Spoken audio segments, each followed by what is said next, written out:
Welcome, Wargamers. Join your hosts, Bonko and Monty, two Canadian wargaming enthusiasts, as we explore all aspects of tabletop wargaming. We roll dice, talk tactics, share hobby hacks, and explore new tabletop systems, all on the Trident Wargaming podcast.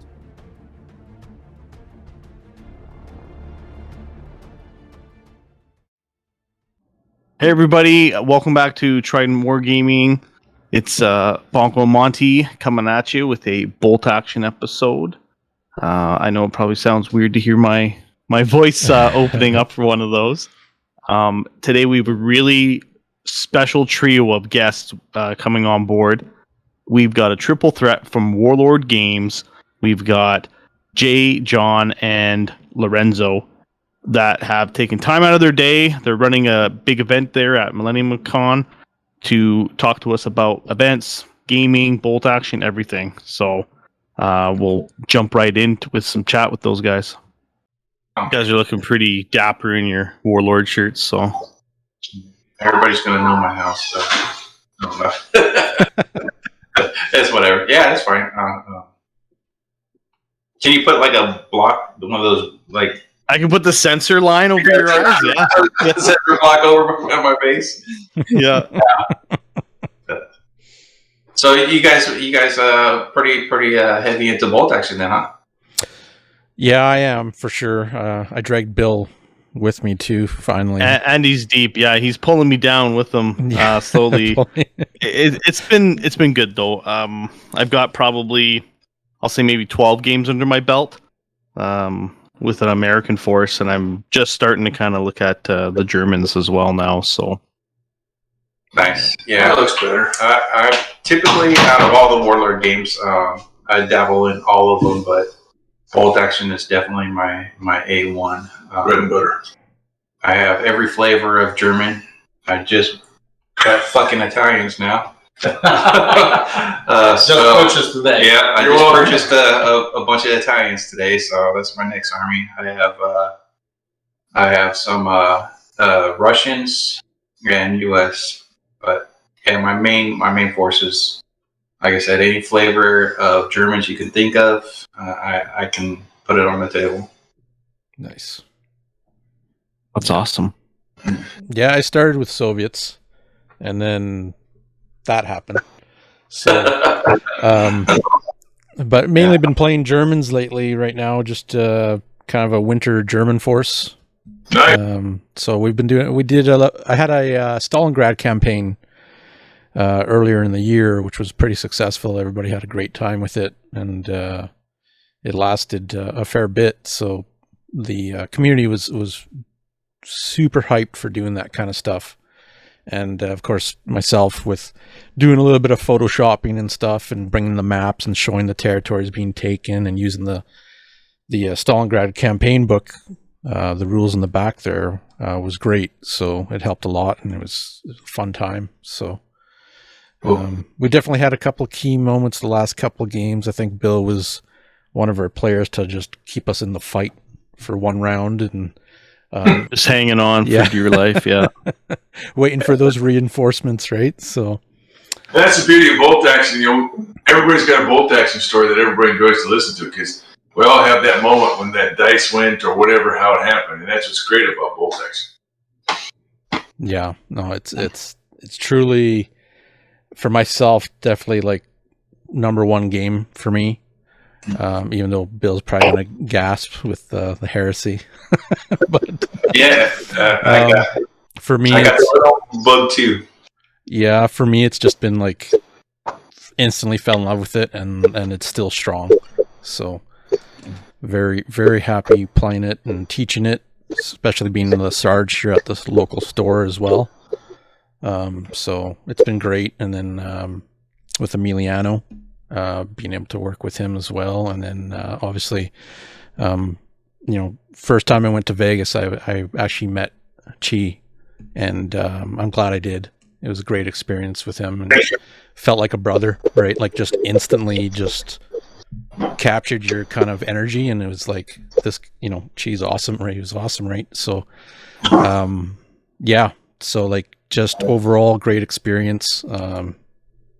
love the company, love the things you guys do, and all the stuff you post and stuff too. So, and of course, it's a different community. I think it's a Mhm. lot.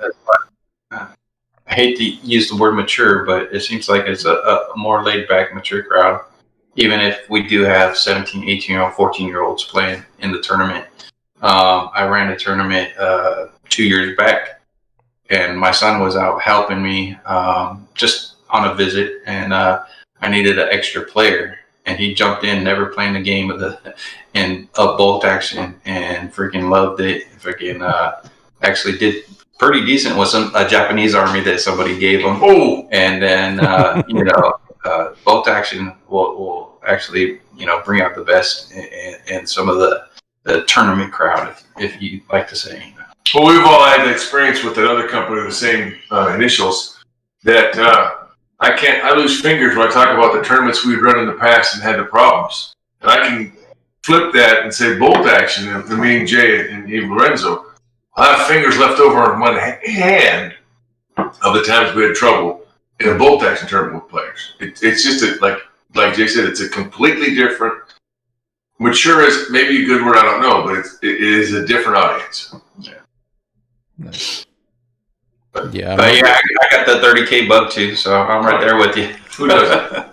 I got some Blood Angels getting built up right now. So Nice. Yeah, I noticed it. It's funny because I had a podcast with our guys in Calgary who are trying to start up events as well, and same mentality, like you guys just said, right? Like more of a mature crowd kind of thing, but the same mentality. It's all about having those games, rolling those dice, having that fun, and the thematic events and the memorable moments and all that stuff, right? And it's funny enough because they are doing an event in December, and I think more than half of the crew that's going there is actually our crew here from Edmonton. So we're going to go support there. It's the first time we're meeting up with them. So it's going to be great. And this is, they're 3 hours away from us. So driving down there, nice road trip, go down there, make some connections and get things rolling, and get to see some new players, play them, and some armies and some of the vets from our city, and just have a good time. So yeah, very excited for that. Definitely. And so the event in Vegas, is it more of is it an actual tournament, or is it more of like a thematic event? So my thing on the whole event is, well, number one is it's an actual tournament, and again, we have a different crowd. So when people you get the onesies and twosies that really try to meta the game, but the game is built so well that the worst troops can beat the best troops. It's just the way that the game, the flow of the game is. Right. So that's why whenever I do a tournament, I always try to make it as even a playing field as possible, with kind of limiting what people can take. Make sure everybody has the same advantage or disadvantage as far as scenarios go, and the way the lists are built. I've been to a tournament where I was playing Germans, and Germans, it's hard to squeeze dice out of them. They're kind of expensive, and I had my typical 11 dice Germans going up against a 26 dice partisan force. And that probably shouldn't happen. So it was luckily for me, I had a preparatory bombardment, so it kind of kept them at the wayside for a while, so I can maneuver and get some dice back. But we try to level it out. That's why we always kind of cap the dice, cap kind of what you could take, mainly a generic force, not really thematic, because there's some lists. And it's not that the thematic lists aren't good or good for tournament play. It's the slots are different from a generic force. You know, Right. your generic force, you can have your 1 LT, your 2 squads, and then you got 1, armor or 1 armored car or something, 1 sniper. Whereas thematic list, you can have maybe 4 machine guns in a list or something like that, or different things. So, like I said, I want to try to keep it as level of playing field as possible. And so I hope that answered your question. It's kind of long-winded, but yeah. Oh no, it's all right.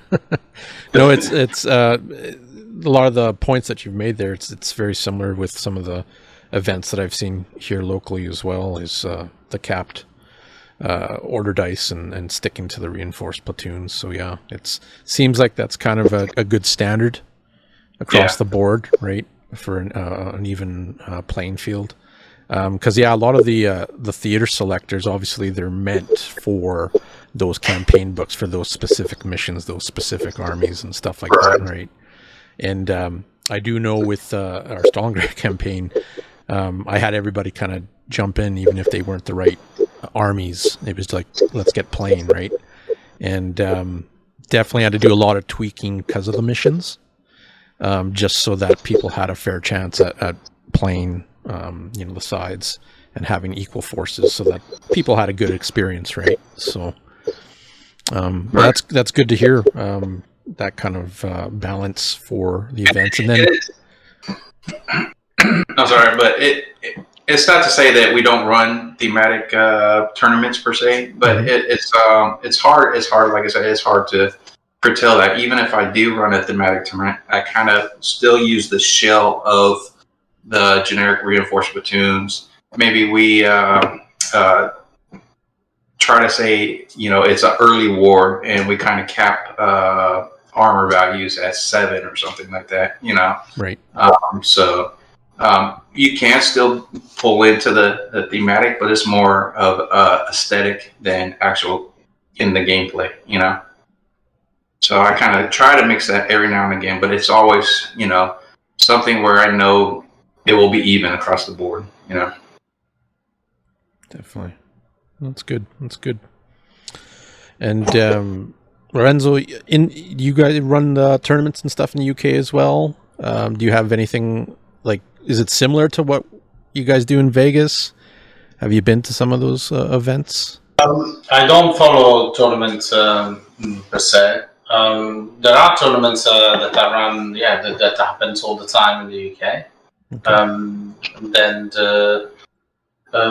Just recently we launched this new program of having a tier system for the tournament prizes that we offer worldwide, and it was created in the UK. So a lot of influence was made by the people that created it in the UK, which is Marcus. Currently is the guy that coordinates this kind of thing. Okay. So if you have an event, if you have a tournament, you contact us. Generally, us in customer service receive it and pass it directly to him, and he will guide the people, the tournament organizer, to understand how we can advertise it and what type of price we can offer. And the prizes we offer are free, and we send them for free. We created different tiers depending on their amount of players. Right. I know for sure that there's been several tournaments in the UK that have been organized and we sent pricing for. So yes, I believe the tournament scene is quite active in the United Kingdom. Yeah. The tier system he's talking about is there's 4 tiers now, and it's all on the TO. And there's 7 questions. What will happen is a TO will send it to info@warlordgames.com. info@warlordgames.com. Not trying to put a plug in there, but send your tournament information to info@warlordgames.com. And if it's in the UK or Europe, Marcus handles that. And if it's in the US, it'll be myself, and then Jay or whoever's in that local area will take care of it. And we'll send you back 7 questions that we need you to fill out. And there's the when, where, why, how is it, when's it start, how many players. And then depending upon how many players are there, a tier 1 is 8 to 16 players. That's the basic level. what you'll get is a tournament pack. They'll have first, second, and third in there with the certificates, and the TO will be allowed to pick in the U.S. It's $120 U.S. worth of prize support, and the TO will pick that. So everybody who has 8 to 16 will be supported the same way, but the TO then can change or pick what he wants to give out. Yeah, so like if you do run a theme, say a desert, you can ask for all North African stuff or something going along with the theme of your tournament. So, and then tier 2 is 18 because we don't want to do 17. 18 to 40. So we're going to see a lot of tier 2s, and that gives you $240 US to choose from. And that's when we start getting into the special figures. You'll get in that prize pack. You get a couple more certificates, like best sportsman, best painted, and then there's some blanks in there so you can write in your own. And then that's when you get the 3 special figures to give out. And this year, this season, we're doing the Koenig, the German sniper figure. And that's the only way you'll ever be able to get that figure is if you attend a tier 2 event. And then tier 3 is when it really breaks out. And you get some silver dice at the tier 2. It's 36 silver dice. So whoever attends, they'll get silver dice. Tier 3 is 40 to 80. Okay, so these are big events. And that's where the gold dice will come in. You get more of the special figure. And you get our armor penetrating steel plate dice, that bullet that's stuck in there. Oh, right. Yeah. It's commonly called something else that I don't know what the rating is of this channel, but it's a different rating type of name, nickname. But you can say it. It's affectionately known as the nipple. And there's a gold, silver, and bronze one. It's the mini ones. And you get $480 of support that the TO picks. And then the Granddaddy MacDaddy is the tier 4. That's 80 plus. Oh, wow. And that's going to be like a national event. Yeah. And what's cool is it's $720 of prize support. It's more of the special figure. It's more of the gold dice. You get the big nipple. And the winner of the tournament has a say in a special figure made for his army that will release for a limited amount of time. So you win the tournament, you get to pick and make a figure that fits in your army, and that's for sale for a limited time. But that's our new tier system worldwide. So no matter where you go, and it's a World War II tier system. So Blood Red Skies, Cruel Seas, Victory at Sea, Bolt Action, all this works for that. And I think tier 3, you get some posters to put up for events and stuff. So you're going to see a lot of tier 2s. Rarely see a tier 3, and oh my God, here comes a tier 4, So, and that's like a national event we'll have. But because we've done that, everything is standardized, everything is the same. So when you go to a tournament, you know what to expect. And it's all on the TO now. So the TO gets to pick everything. That's what we're talking about. That's what Lorenzo was alluding to. Oh, that's pretty cool. Yeah, that's a great system. A really good way to set up or like running the events themselves. Do you guys, when it gets to that level, like the nationals and whatnot, do you guys advertise those events like on Warlord Games? Or? And that's where you answer those 7 questions. That's a great question. Thank you. Not only do you get all that prize support we talked about, your event, because you qualified by answering those 7 questions, Marcus or Craig or somebody at headquarters will then put it into our events page. Yeah. So you get the advertisement to. And if a guy's got a newsletter, that newsletter goes out to 70,000 plus people worldwide. So 70,000 people are going to find out about your event.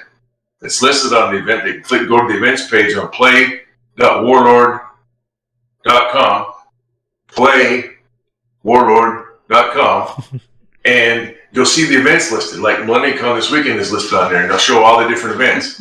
So this is a way that you can get your event listed and you get advertisement for your event. So it's really a kind of unique and fun system. And again, it's all on the TO.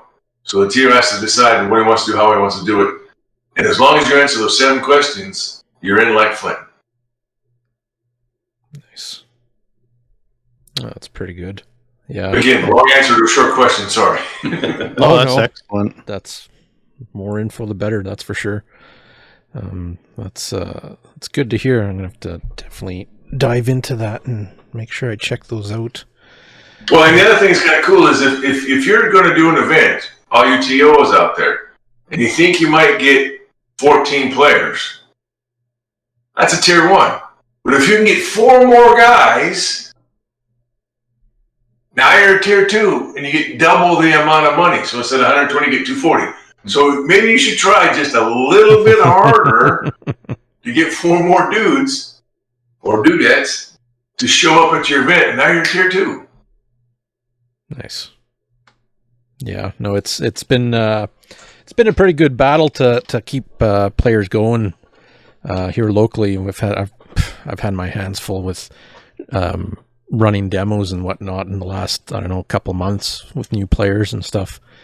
And the event that I'm doing is a tank war event, and instantly sold out. Like, oh yeah, instantly. I was just like, this is the second tank war event I've done, and people are just jumping all over it, and it's going to be a great time. I'll have lots of pictures, and I'll send it to the hashtag, the Warlord Games and whatnot as well. Fantastic, yeah. So we've got 4 events this weekend at Millennium Con that were there. 3 tier 1s and a tier 2. We had a tank war Thursday night. This morning we had a Korea one, so we had a Korea event.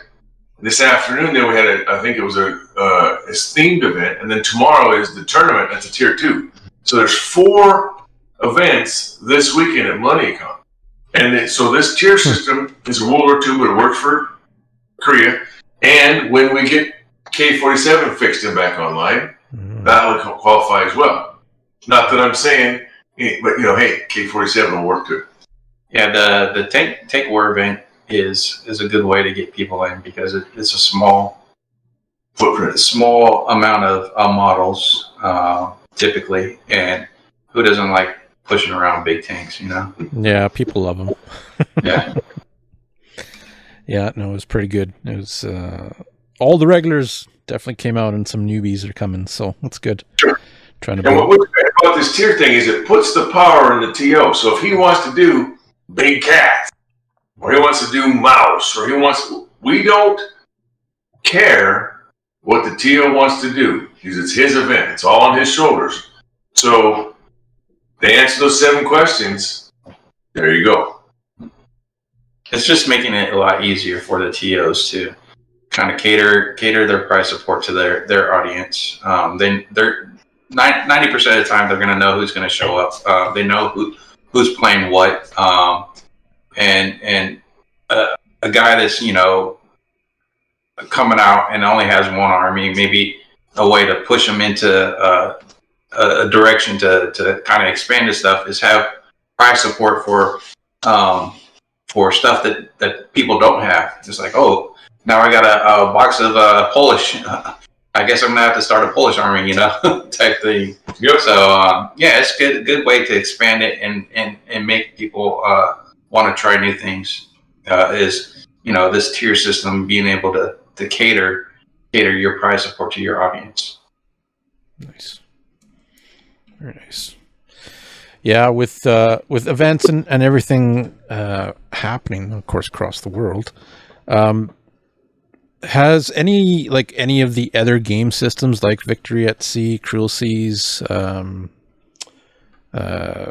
Napoleonic, Black Powder, all that stuff, has there been an increase for any of those games and whatnot, like at events or at tournaments? As I know, there's a lot of hype for Victory at Sea, especially here locally. A lot of guys jumped on board, and of course they're always, hey, when are you going to do an event? When are you going to do an event? So, but at your guys' level and being across the world and whatnot, in the States, UK, do you have a lot of them going on as well? Do a lot of people have like large events, or are they kind of just kind of a smaller event where the numbers aren't as big as maybe Bolt Action? It's typically okay. So typically in is the number one is bolt action. We do see different pockets, and it's weird across the states. Like over here is in Austin, Texas. It's BRS is really big, so there'll be a Blood Red Skies tournaments over here that are pretty big, and upstate, wherever, New York, Cruel Seas is big. It just kind of depends where the pocket is, but typically bolt action is the mainstay, and but you do have pockets here and there of big crowds for different game systems. It's just kind of weird like that, all over the states. And this is only like the second or third month the tier system has been put into place. So now that people are, and the word's getting out, and we thank you guys for helping us get this word out, is that now people know that they can do that, and they can pick their World War II game system, and they get that support. So, and what's amazing this year I have seen is the amount of new conventions and new events that are popping up all over like dandelions in the North America.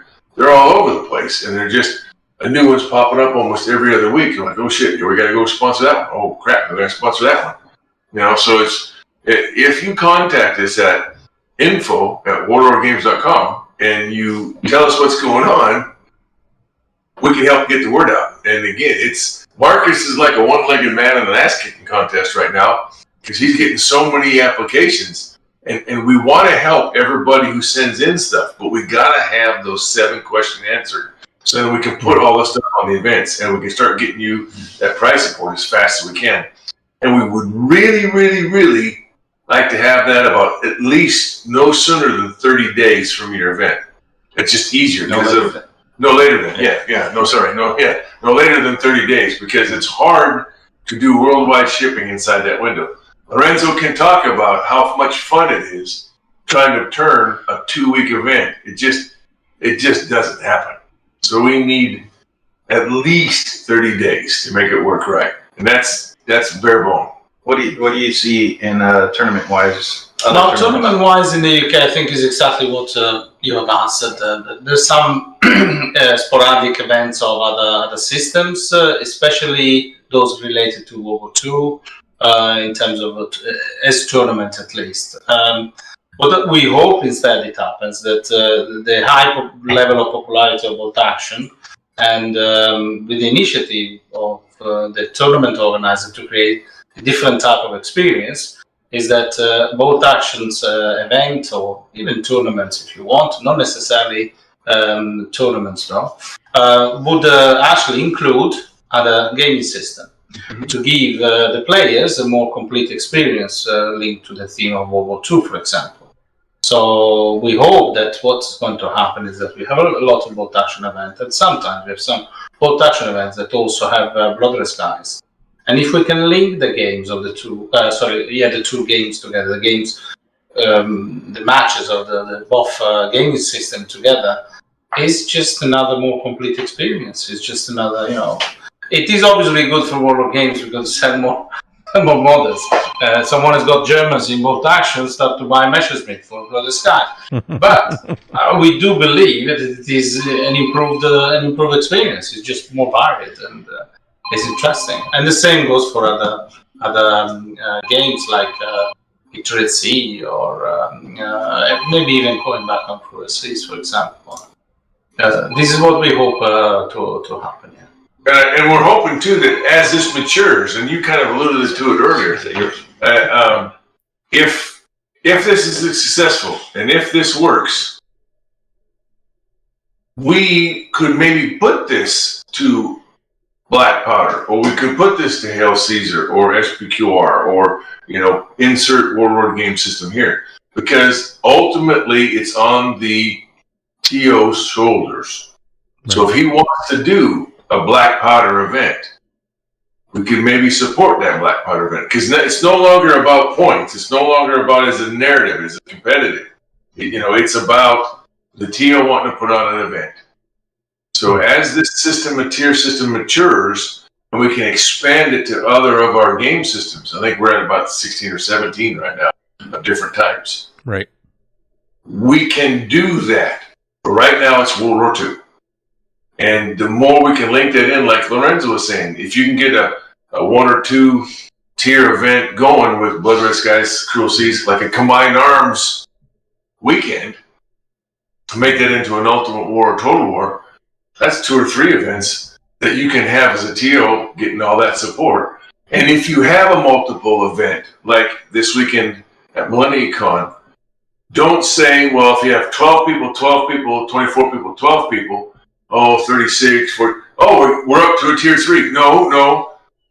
Do a tier 1, a tier 1, a tier 1, a tier 2. Don't lump them as one. Keep them separate, because then we can advertise each one of those. Because when we tell the public, hey, there's a tank war, there's a Blood Red Skies, there's a Korea, there's a bolt action singles tournament. Now people say, I can do that event or that event. Instead of saying, there's a bolt action event, tier 3. No. Tell us what each one of those are, because then you'll get that support you need. Okay, cool. Kind of a combined arms event. Yeah. No, definitely. Yeah, one of my thoughts was to have a tournament where a team tournament. So you bring your 3-man team. You have 3 rounds, but in 3 different game systems. So one guy's playing Bolt Action while another guy's playing BRS, and another guy's playing Victory SEs. And then the second round, those guys swap to a different game, still keeping the same list, same armies, And then the third round, those guys swap to the game that they haven't played, so they get to play one of each game, all adding up to your points at the end of the event or tournament, however you want to call it, and deciding the winner of that, and having everybody play each event gives everybody, even if they're not good at something, gives everybody a taste of all the pie, A triathlon event. Yeah, exactly. That sounds awesome. And this is what's great about this tier is we don't really give a rat's ass what tournament system you're going to run. Marcus's always favorite was, if you're playing Bolt Action in the garage with your friend and you're using ping pong paddles to advance your guys across the board and you're having fun, then it's a fun game of Bolt Action. Yeah. At the end of the day, if you're playing our rule system or you're playing with our miniatures, it's a win. So again, this is a mind expander for the TO that he can pick and choose. As long as you answer those 7 questions, we can take care of you. Nice. Yeah, I know I've been looking and thinking about a lot of different type of events as well in the community, and besides just doing tournaments, first place, second place kind of thing, but I've been finding that with the community, having that story, having that theme for the event really drives the players to push that little extra bit into completing their armies, to getting stuff painted. Like I'm building Bacage right now, and I got so many of them right now. Don't even go there. Yeah.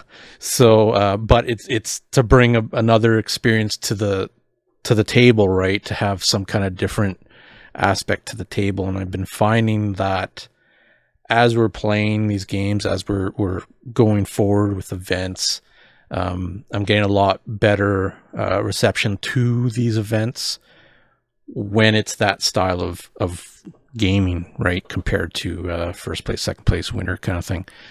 A few months ago, actually, Jason, the other guy that was with us on our podcast here, our other guest, he invited me over to his place to play some Black Powder, but ACW. And we played on a 6-foot by 10-foot board with our armies across, but he had the whole table done up. Forests, fences, roads, houses, everything, 3D printed, all that stuff. And I'm just thinking, I could just imagine what your guys' events, like at Vegas and anywhere else that you guys do events at, and also, the other people in the world that do their events. Because I've seen some pictures of your guys' tables and whatnot. and I know John has talked about it before too. And like, I'm blown away. But my point is, I guess the difference between bolt action or whatever compared to a lot of other gaming systems out there is I find that the terrain for Warlord Games and for the tables that people make, there's a lot more, I guess, energy in it, a lot more theme. And I'm finding the players really, really, really get into the game at events for that, right? I remember we were playing an event. I wasn't even in the bolt action event, but I was kind of hosting it. And a couple of guys from another game system went by and said, wow, I want to play on these boards. It's like it's telling a story. Yeah. Yep. Right? It's that cinematic effect that Warlord Games have. That you're in a movie, you're playing a game in a movie, and at the end of this game, you can talk about that movie. There's nothing better, and I'll say this to my dying days, there's nothing better than looking at a table with well-painted miniatures. They don't have to be, store level shop sitting on the shelf quality. I mean, I'm talking about a good tabletop ready painted army, a well laid out terrain. It's nothing better than playing on that. It's funny you say that because I was showing Lorenzo around my little hobby room, and it's a converted bedroom. And my closet is my terrain storage, and he was kind of like. I don't want to say amazed, but he was kind of taken back by the detail that you spent into every single bit. If your table looks like shit, you're gonna play like shit. That's how I always say. Yeah, exactly. If you have a nice table, if it's laid out well, if you have nice buildings, nice terrain, nice gosh, so get it out there. It makes the whole playing experience so much better. And that takes, when you have those tables at a tournament that look great and you can get into them, it takes the tournament aspect away from it. You're just playing a game. You're playing a great game on a great table with hopefully some great people and some great drinks.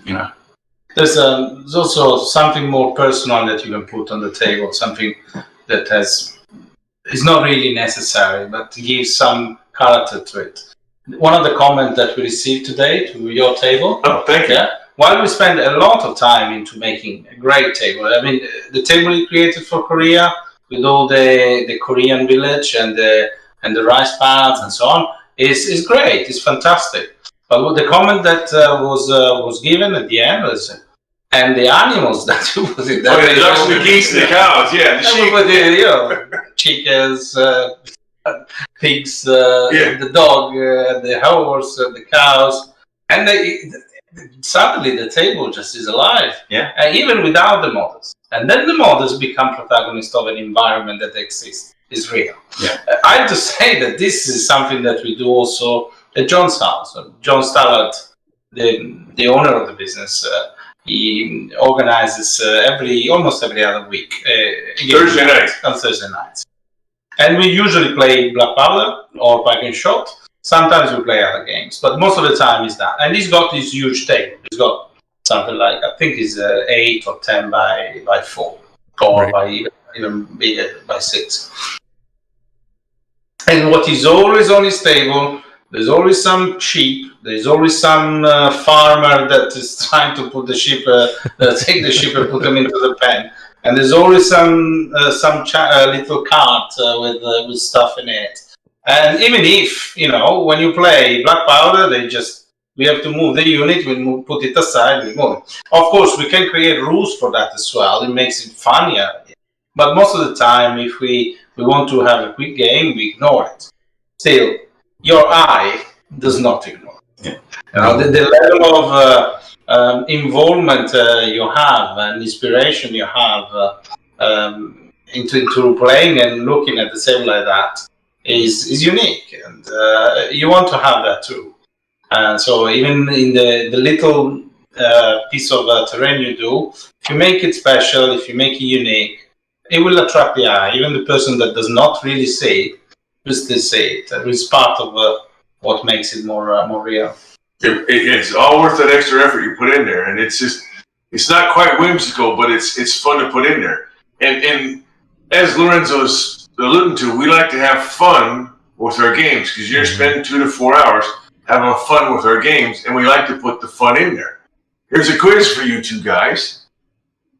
What's the production code number for our box of barnyard animals? You know it. Everybody knows it. What's the product code number for our barnyard animals? No, actually, No peek. I have one, and I don't know. Actually, I don't know. So at the end of this event, go over and find that box, look at the production code, and you're going to see the production code is EIEI. Yeah. That's right. That's right. No, that's a good one. Yeah. No, it's good. It's funny. Go ahead. You know, let's have fun with our games. Almost every Warlord Games rule set says in there somewhere in the first or second or third paragraph, it's either verbatim or it's alluded to, hey, thanks for buying our game. Go have fun doing whatever the hell you want. Yeah. And it's about getting together with friends or people you haven't met to become your friends after that in the tournament. That is great about this game system. All our stuff is designed to be played in 2 to 4 hours. All our stuff is designed to be played quick and fast. It's historically themed or influenced, but not so much historically accurate. Because there's game sets out there that you can play if you want that level of rivet count or Prussian blue. I mean, but our games are designed to be fast and fun, and you do it again. So that's true. That's true. Yeah, and like most part, the guys in the community here, they're very much like that, right? Like they're laughing all the time when they're rolling their dice, you know. Like, well, what game system did you play that when you're playing an opponent in a tournament, and the opponent says, "Oh wait, if you do this, you might get more points," or if you do this, you might kill that unit. And it happens on almost every bolt action or Blood Red Skies tournament I watch. It's your opponent that's helping them beat himself, right? Yeah. Or there is some, there's always going to be some, hey, I'm going to go, kick your ass. But there's also a lot of fun involved in getting your ass kicked. I mean, at the end of the day, if your dice go cold, there's nothing you can do, but you have fun doing it, Yep. And it's great that you mentioned that, is because I know, like Bill like you said, he got like maybe 12 games underneath his belt, but he's been a GW kid forever. So when he jumped in the bolt action and he started playing games and he was in our campaign, the Stalingrad campaign and whatnot, he really caught the attention of his opponents because of just the way he plays his army and just different kind of tactics. And Bill, you played Devon, and she had like a hard time against you because she didn't know really what to do against you, right?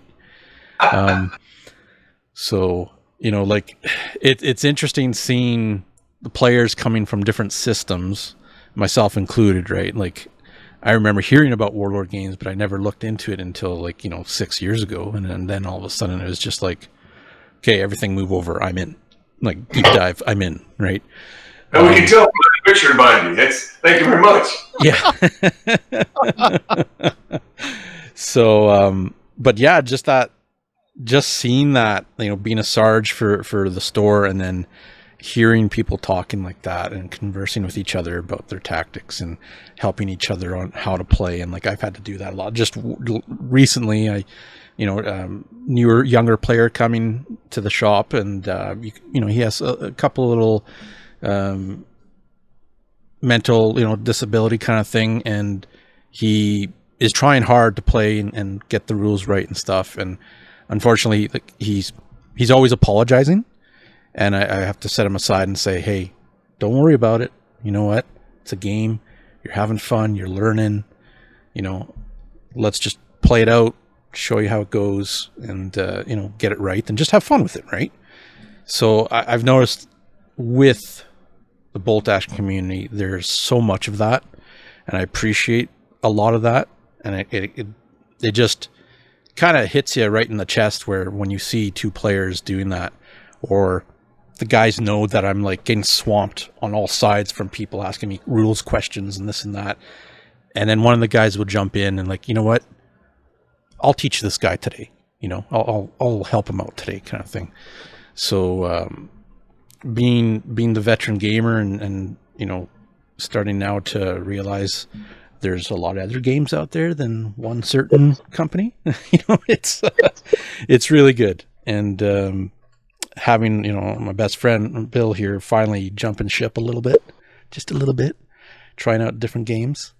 You know, it's really good to see, and I'm glad that Bolt Action has kind of taken a bit of a precedence with our podcast and our, you know, community here, the local store that's like 5 minutes away. So really great game. I can't wait to do more events. I got ideas going like everywhere, campaigns, especially with like the Combined Arms box set, which I have a lot of plans for as well. So yeah, I gotta. Our advice to you is, it's a very deep rabbit hole. You can go down it as far as you want, my friend. Mm-hmm. But it's going to be a fun ride. I can tell you that right now. It's definitely a lot of fun so far. I play my Americans aggressively, I guess is the best way to say it. I've been enjoying that play style with that army.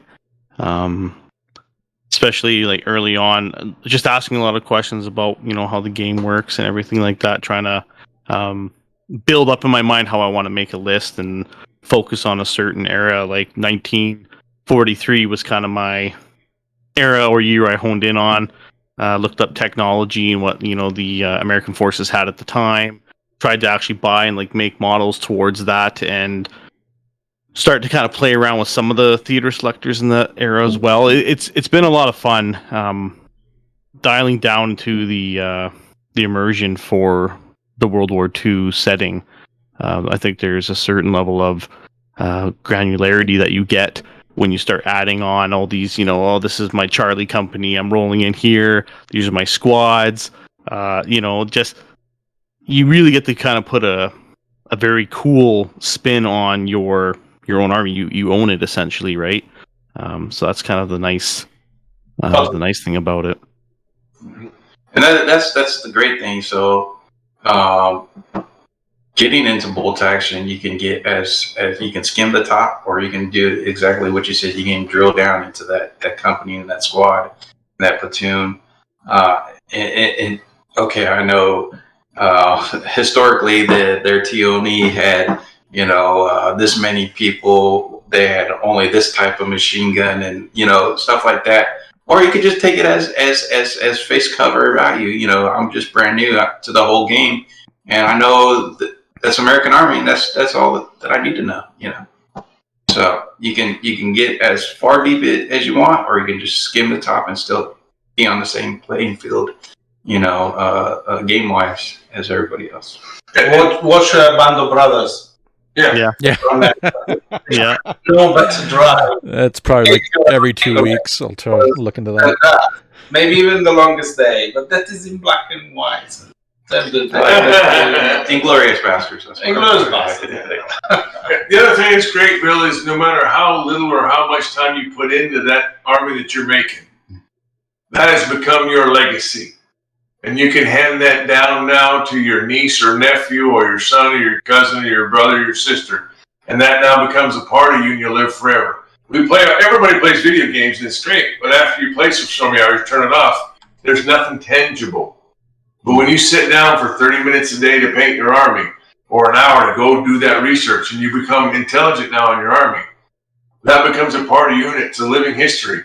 One of the guys that... Brian Swanson's one of the guys that works with us. He came over to the UK to the headquarters one time with me.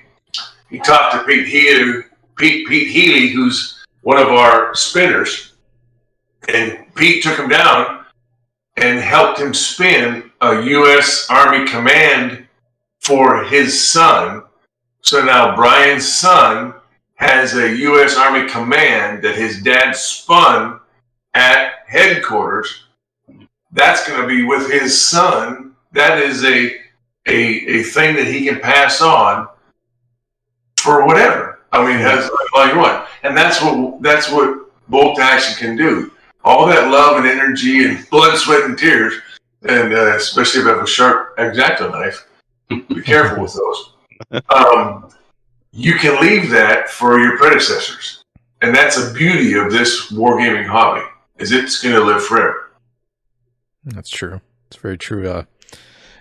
Jason, he got his son into playing the games, Blood Red Skies and Bolt Action, and I had the opportunity to actually play against his son in Bolt Action. And I think he's maybe 12 years old, I think, maybe even younger, actually. And he's retained so much of the rule book. He knows what he's doing. You know, he's got the tactics set in his head, right? And moving these units. But the thing that amazed me was Jason had bought an American army, an airborne army that was already painted, really nicely painted. And he said, well, this is going to be for my son. This is for him to play with and stuff, right? And then his son wanted to get a box set or something like that. And he wanted to start his own army, but he wanted to do the airborne. And he goes to his dad, Dad, I want to paint my own army. And he said that, and I was just like, man, that's a war game right there. That's a hobbyist right there. Right? That's a hobbyist right there. And then he goes to tell me that he's playing Blood Red Skies with him as well. And they have a campaign going and this and that. And I'm like, that's awesome. So anytime I go over to Jason's place to play a game, he'll come scooching downstairs. So who's winning? You know, asking who's winning? You know, Dad, are you losing again? You know, like, but he can see on the board and he can make the difference of what units. And it doesn't matter what army it is, but he can kind of tell, okay, that's an infantry unit. That's a mortar team, you know, and I'm just blown away. But I think that's so great for that generation to really dive into that, right? And then on top of that, Bill has a few minions of his own, and sometimes they can be quite chaotic, but they love to paint miniatures. There it is. I said you got to build your painters. So yeah, you know, he's got his middle son Billy. He's a bit of an orc. So he loves to smash things and paint things, and he just loves the orc kind of thing. But I can see as they're getting older and they love to spend time with Dad, right? I can see them picking up the dice and getting ready to roll and play. And even when me and Bill would play a few times, we'd play some other games, whatever, and having the dice box, and they come over and that's all they want to do is they just want to roll dice, right? Yeah. So it's great because I find a lot of times in the shops, you don't see the younger crowd come out. They're not coming out to play these games like, I don't know, 15 years ago. I used to see sometimes, you know, at a Games Workshop store in the mall, you would have some kids in there. But you don't see it too often anymore. And unless they're with you know, their father or wherever, or cousin, brother, whatever, you don't see it too often.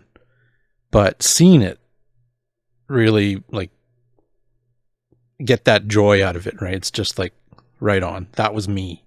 And I wish I had that back when I got into it earlier. It would have been nicer to get into it, right? But that's the great thing with these games, and especially with even the price point of just entering, like, the box sets, the main army sets are so affordable that anybody can jump in and they got their army and they can just go and play right away and add on as they go, right? So, but yeah, it's one of the easiest games to get into. I mean, you can think of any system that's out there, any game systems, and you're not going to get in with a rule book with everything you need to play in one box set like that. So I think that's one of our best selling points for the game. You know, it's so easy to jump right in and get started. And lots of choice, like lots of choice, huge amount of choice. Even in that one, like you said, one army, U.S. Army set. you can go so many different ways with that, as far as what kind of U.S. Army you build out of it, And if you keep it, I don't want to say generic, but you add, you tack on or you slap on a Walker and some Paragon troops, now you got a K-47 army. Mm. You slap on a Patton tank and maybe now you got a Korean army. So that U.S. army can be used in 3 different genres of our systems. Out of that one box set. Out of that one box set. That's true. Yeah, I've tried K-47 a couple times. It's a little different, but has its own perks to it. And of course, now I'm sure K-47 will have a little bit of a revamp or something, and I'm assuming probably new minis will come out or something like that. So excited to see that. Excited to see some weird war happening, and I know a couple of the boys in the community are pretty hyped for that. So that'll be good times, and like you said, just a couple add-ons, and next thing you know it, you got an army for that game too. So you can have your big Tesla cannons or something like that. And Bill can add more firepower to his Americans. That's right. So well, that's good. It's good. It's always an evolving game. I gotta admit, I've done a couple of unboxings of some of the box sets, and just looking at the miniatures, and just I can tell which some are like the earlier kits that were made in plastic, and a lot of the newer kits, like they're getting better and better, and just the way they're built. And I keep expressing it in my unboxing videos to people who are looking into it. Like, these are really, really nicely built. The guns are now, attached with the arms kind of thing. And all these new kits that come out, I'm finding they're just better and better and better, and appreciative of it. Because, like, being in every other miniature game, like, you get a taste for miniatures in general, right? And you can tell where, okay, I've been spoiled with this, and then I'm going back to this with a little bit of pewter, a little bit of resin, but I still love it because it's miniatures, it's my hobby, it's having fun, right? But any new player that comes in, like that I talk to, they're always, question is, what should I get? What do I need? What kits? Blah, blah, blah, blah. And the beauty thing is you have like 3 different starter sets now with 3 different armies. And it's great because now I can just point to these, like, what do you want to play? What are you interested in? Blah, blah, blah, blah, blah. So props to you guys for that. Like, that's awesome. Add more to my wall. That's right. And there's a beauty in, for example, the Blood Red Skies system that we have. We have a Battle of Midway, all right? And if you don't necessarily want to do Pacific, what you could do is you grab, and I got this from Doug Glover, the guys over at Lead Pursuit, is go buy Airstrike. That got the rules. It's got all the counters you need. Pick up the Ops deck, which is all the basic cards plus some ones that you don't get in the box set. And then you pick a squadron of your choice. ME-109s and Yaks. Bang, now you got an Eastern front starter. You pick up Mustangs and 109s. Bang, now you got a Western. You pick up some Spitfires and some 109s. Bang, Battle of Britain. You go for some 109s and some maybe P40s, paint them up tan, bang, now you got a Mediterranean. So you can create your own starter set for Blood Red Skies by an Airfix, Airstrike box. Hey, I slipped into my Big Red Skies once in a second there for a minute, sorry. You can buy your Airstrike, you buy your Ops deck, and you buy your 2 boxes of whatever squadron you're on. There's my, there you go, baby. And bang, you got your Blood Red Sky starter on whatever theater you want. Beautiful. Yeah, for sure. And I love, that's another thing that I love about the games is you could technically do different scales with the armies and the games, right? I mean, Black Powder is an example with ACW and Napoleonic, and my buddy was like, I really don't want to do another 28mm army. I'd rather do like an epic scale. I go, well, shit. what do you want to play? French or British? What do you want to play? Like. Well, you throw in Black Seas. Mm-hmm. Now you can do that almost a campaign type with Black Powder. With Black Powder. Yeah. Because we've all been trained on that other company that shares the same initials that we have of that epic scale, that 28. There was the BFG, there was the Inquisitor, there was the 40K, and then there was the Epic. So you could do air, land, sea all in one game. We have that same idea concept, the Blood Skies or the Cruel Seas or the Black Seas, Victory Sea. Yeah, you can do that combined arm tank. It's all up to the TO. Yeah, that's a great way to do it, especially like starting to really go into just starting to look at the Black Powder book, right? Like I've had a couple games or a couple of the other gents in the group. They really play a lot of it. And they said, yeah, come on out. We'll show you a demo of it. We'll get you going on it. And the amount of hooting and hollering and challenging the other general, to combat and stuff like that. A lot of fun, right? And even just the way the game plays and how you command your units, it was kind of set me back. I was like, what? You actually say what you're doing? Like, it was great because like once you get to that point and you start getting into it, everybody's laughing. Everybody's having a fun time, right?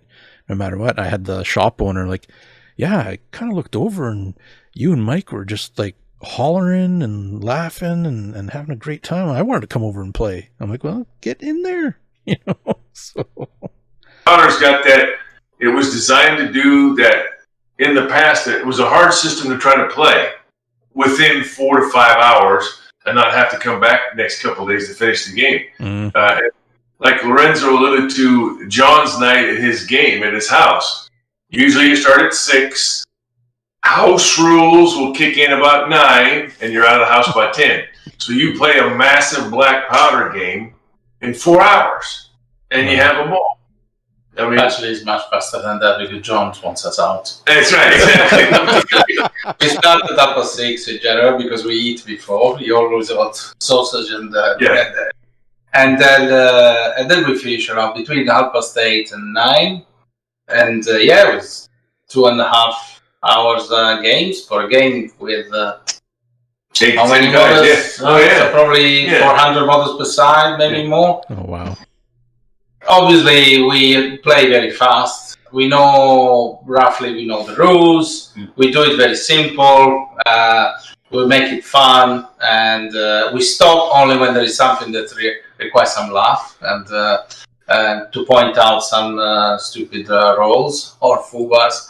But yeah, we got very, very adept at making it very, very fast. Well, but it's fun. It's a lot of fun because you don't get to the point where your tiredness start to interfere with your sense of fun. So it's important that it's so fast for us. Nice. Like that one time in September, we had that game at John's house. We started it at 6 and we were done at 7. We played a Black Powder game in an hour, and we couldn't believe it was. That was also some roll of dice. The dice was horrible. 3 orders with Black Powder, 3 orders, blown charges. So those things happen. That's awesome. Yeah. Well, I think that's probably all the time we got for the episode. All your questions. But and plenty more is awesome. Great having you guys as always. Always excited to talk shop and bolt action and all gaming in general. So and if there's something we forgot or didn't catch, you know how to get a hold of Jay, me, or Lorenzo. So, just send us an email or give us a ring. You betcha. Definitely. It was awesome to have you guys on. Thanks again for coming. Just listening about everything you have going on, especially as the company, very homegrown, kind of down to earth, and I really like that whole tier system. I think that's honestly fantastic. I don't really think many other companies are doing that specific thing. Like, that's quite a niche. deal. So again, props to you guys for that. That's a great idea. I think that's going to help quite a bit. So Definitely. yeah, excellent. Thanks again for coming on, guys. Much appreciated. Fun. Thank you. Thank you. Thanks a lot, guys. Okay. Good Take care. night. Catch you later. All right. Let us know if you need anything. Trident Wargaming. Build it, paint it, play it.